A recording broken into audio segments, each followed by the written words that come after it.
this is the first step you want to do. Go through the lender, have them pre-qualify them. You know what kind of house you're looking for now. You know how much the home is at least.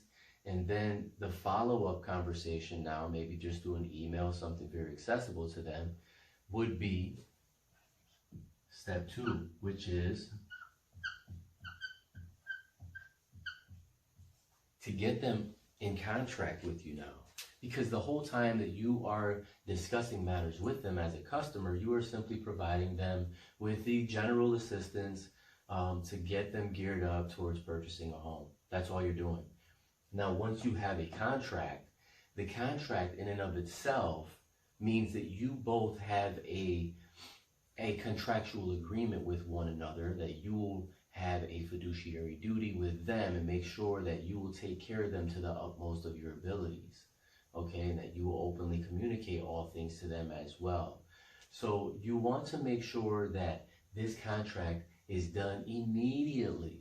Once you have determined, or they have determined that they qualify for a home, now you want to send them a contract to sign, therefore allowing you to represent them in every avenue. You can do showings now, you have a set amount of time, you have a closing date, you all have an understanding of exactly what is expected within the process.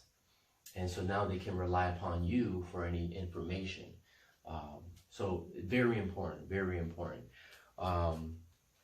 The contract itself is called, I'll just shorten it up, exclusive right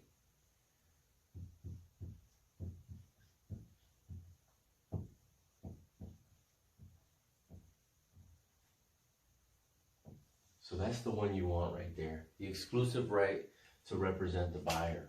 Okay, what, as I said, what this does is this allows for you to do what it was you went to school for. It allows for you to establish that relationship, and now nobody can go from underneath you and take this client that can potentially be profitable for you, and you can change their life literally by finding them a home.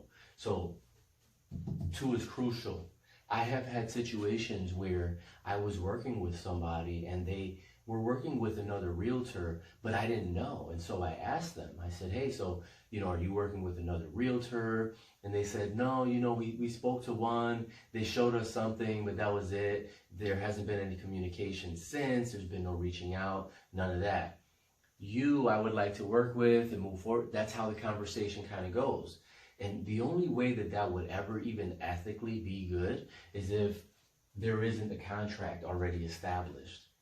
So anybody with any experience knows that if it's not on paper, then it never happened.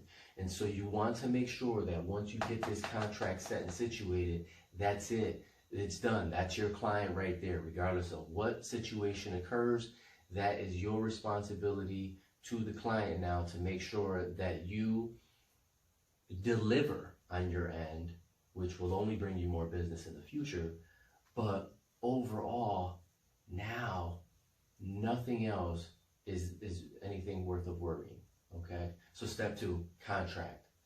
Step 1 was lender. You got them right for the amount of money, for whatever they're expecting to have the mortgage loan set out for based on their credit, their income, etc., etc. Now contract is established with the exclusive right to represent the buyer, which is vital. And then we're going to move on to the next step, which is a lot of fun. All right, so thank you so much for your time. Once again, really appreciate it. Number 2, extremely, extremely important, just as important as number 1, really. But I just want to thank you so much just for the support in advance. And remember those 3 things: love, respect, and always take that time to reflect. Deuces, no excuses. Peace.